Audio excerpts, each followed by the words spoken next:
Hey everybody, and welcome to Chapter 7. I hope you're excited. I know I'm excited. We're rounding out the second half of this course, and you should have a campaign up and running, and now we're getting into the really fun part of starting to actually talk to different organizations, different groups about supporting your campaign. So that's what Chapter 7 is going to be all about, is organizations and like bodies of people and how to get them to support you.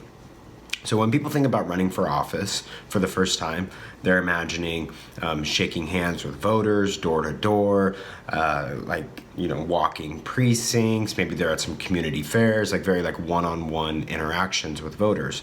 More like street politics or retail politics.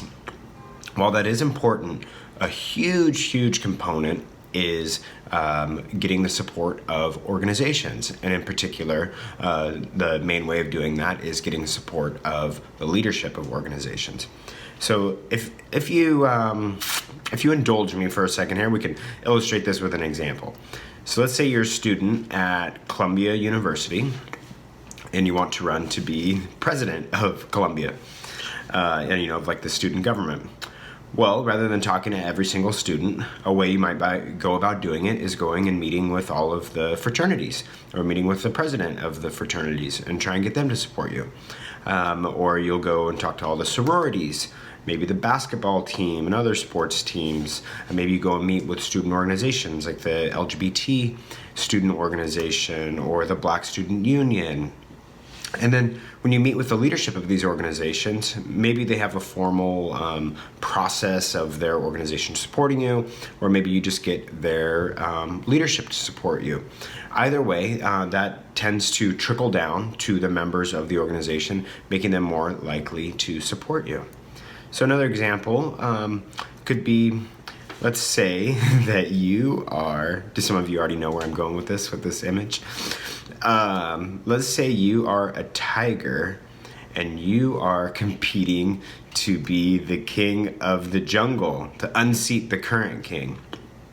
So maybe you go and talk to all the baboons, all the meerkats, maybe you reach out to all the hyenas, go and talk to all the warthogs, and then have their respective groups support you for your campaign.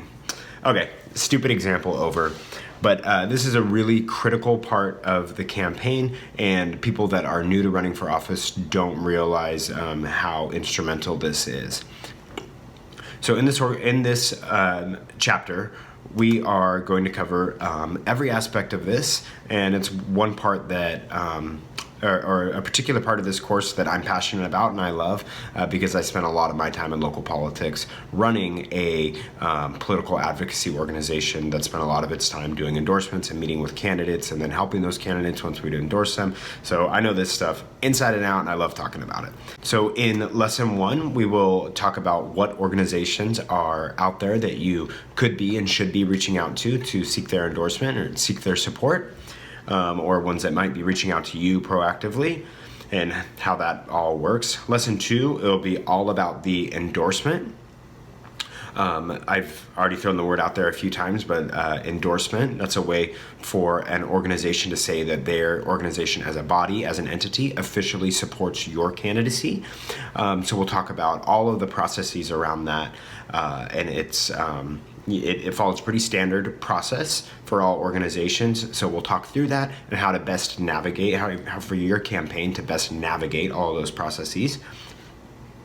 And then in lesson 3, we'll round it out with talking about post-endorsement decision. So if an organization supports you, what you should do. If an organization doesn't support you, how to move on from there, and really how to maximize either one of those decisions to get the most value out of your campaign for it. So that's the contents for Chapter 7, and we'll be jumping into it in just a moment.